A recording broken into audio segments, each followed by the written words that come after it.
నిన్న మ్యాచ్ గెలిచిన తర్వాత అందరైతే సంజు శాంసన్‌ని ప్రైజ్ చేస్తున్నారు. చాలా బాగా ఆడాడు. చాలా మంచి ఇన్నింగ్స్ ఆడాడు. అతను లేకుంటే గెలవలేము. చాలా పెద్ద మాటలు మాట్లాడుతున్నారు. సో, అవన్నీ ఓకే కానీ అతనికైతే ఎంత మటుకు ఛాన్స్‌లు ఇచ్చినారు. ఈవెన్ ఈ వరల్డ్ కప్‌లో కూడా ఎంత మటుకు వాడుకున్నారనేది చాలా పెద్ద విషయము. ఎందుకంటే ఒక రింకు సింగ్‌ని క్యారీ చేసినట్టు సంజు శాంసన్‌ని క్యారీ చేసి ప్రతి మ్యాచ్‌లో అలా ఆడిచ్చేనంటే ఈరోజు సంజు శాంసన్ కూడా ఇంత అధ్వానంగా ఉండేది కాదు అతని పొజిషను. ఎలా అంటే అతను సెలక్షన్ చేసినా కానీ అతన్ని ఆడించరు. తర్వాత ప్లేయింగ్ లెవెన్‌లో ఒక 2 మ్యాచ్‌లు ఫెయిల్ అయినాడు అనుకోండి. Third match ఆడించరు. సో, ఎక్కడో ఇషాన్ కిషన్ తెచ్చి టీంలో పెట్టుకున్నారు. సయ్యద్ ముస్తాక్ అలీ ట్రోఫీ గెలిచినాడు ప్లస్ స్కోర్ చేసినాడని. కానీ వచ్చిన ఛాన్సుల్లో మినిమమ్ ఒక 5 ఛాన్సెస్ ఇచ్చే 2 మ్యాచెస్‌లో మంచిగా ఆడిన సంజు శాంసన్ అయితే చాలా రోజులు ఇబ్బంది పెట్టారు.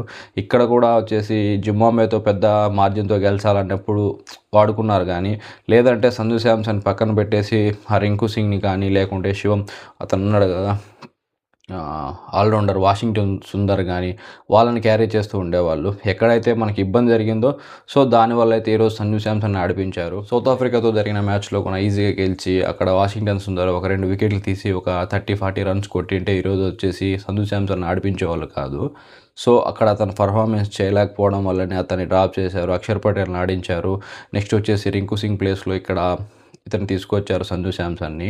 సో, ఇలా అన్నీ జరిగినాయంటే దానికి కారణం ఫెయిల్యూర్స్ వచ్చిన తర్వాతనే మనకు తెలుస్తుంది. మన కాడ ఉండే వాటిని ఎలా యూజ్ చేసుకోవాలనేది. దానికి ఉదాహరణ వచ్చేసి సంజు శాంసన్. ఆ రోజు జింబాబ్వేతో పెద్ద టార్గెట్‌ని చేయాలన్నప్పుడు వాడుకున్నారు. సో, అక్కడైతే అతను మంచిగానే ఆడాడు. కొట్టిన తక్కువ రన్స్ అయినా మంచి ఇంటెంట్ చూపించాడు. సో, దానివల్ల అయితే నిన్నటి మ్యాచ్‌లో కూడా తీసుకున్నారు. కానీ అక్కడ ఫెయిల్ అంటే ఈరోజు డ్రాప్ కూడా చేసేవాళ్ళు. ఇక్కడ ప్లేయర్‌ని ఎంత బాగా మనం ఛాన్సులు ఇస్తున్నాం అనే దాని మీద ఆధారపడి ఉంటుంది. సో, ఇక్కడైనా కానీ అతనికి ఛాన్సులు ఇస్తూ పోతే మంచిగా ఎదగలుగుతాడు. ఆల్రెడీ అతని వయసు కూడా ఎక్కువైపోతుంది. సో, ఇక్కడ కెప్టెన్ అవుతాడు. మళ్ళా ఇండియా టీమ్‌ని లీడ్ చేస్తారనుకోవడం కూడా అత్యాశే. ఎందుకంటే ఇంకా యంగ్‌స్టర్స్ ఉన్నారు ఇతనికంటే. వాళ్ళు బాగా కూడా ఆడుతున్నారు. సో, ఆల్రెడీ అతనికైతే కొంచెం ఇబ్బందే జరిగిపోయింది.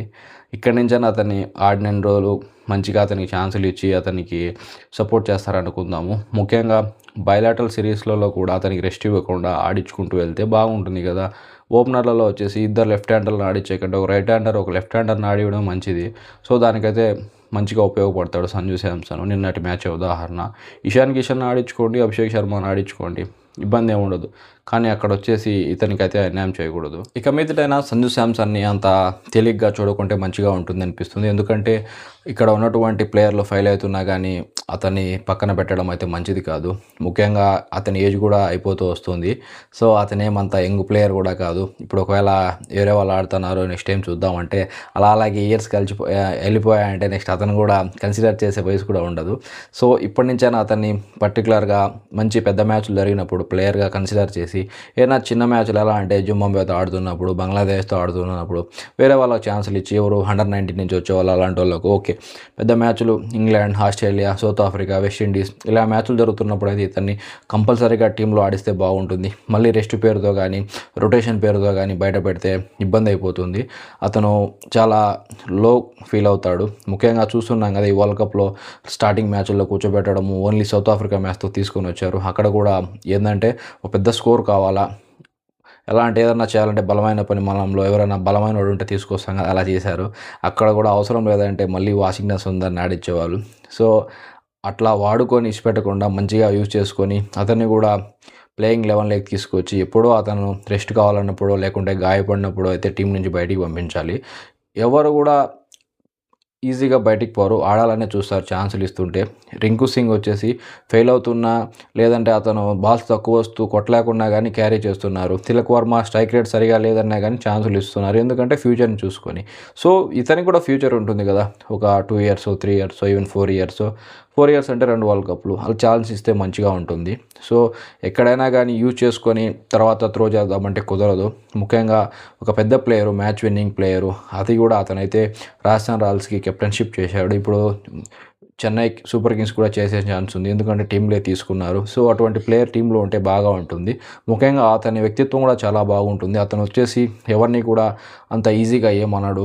టీమ్‌లో సెలెక్ట్ చేసినా లేకున్నా బెంచ్‌లో ఉన్నా కానీ లేదంటే అర్ధాంతరంగా వచ్చేసి రాజస్థాన్ రాయల్సింగ్ కెప్టెన్ని చేసేసి అతను తీసినప్పుడు ఎక్కడ ఒక చెడ్డ ట్వీట్ కానీ లేదంటే వాళ్ళ నెగిటివ్గా చేయడం కానీ ఏమి ఉండదు.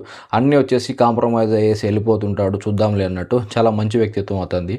నిన్న గెలిచినప్పుడు అయితే పెద్దగా సంబరాలు ఏం చేసుకోలేదు. జస్ట్ హెల్మెట్ బ్యాట్ ఇసిరేసి దేవుడికైతే ప్రార్థించుకొని వెళ్ళిపోయాడు. సో అటువంటి ప్లేయర్ని అయితే మంచిగా యూజ్ చేసుకోవాలి. ఇంకా 2 మ్యాచ్లు ఉన్నాయి. 2 మ్యాచ్ల్లో కూడా ఆడించుకోవాలి. ఒకవేళ ఫెయిల్ అయినా ఫైనల్లో అయినా రాణిస్తాడు అనే నమ్మకంతో ఆడించుకోవాలి. సో ఇతనైతే ఇంకా మంచిగా రాణిస్తాడనిపిస్తుంది నిన్నొచ్చిన కాన్ఫిడెన్స్ వల్ల. Thanks for watching this video.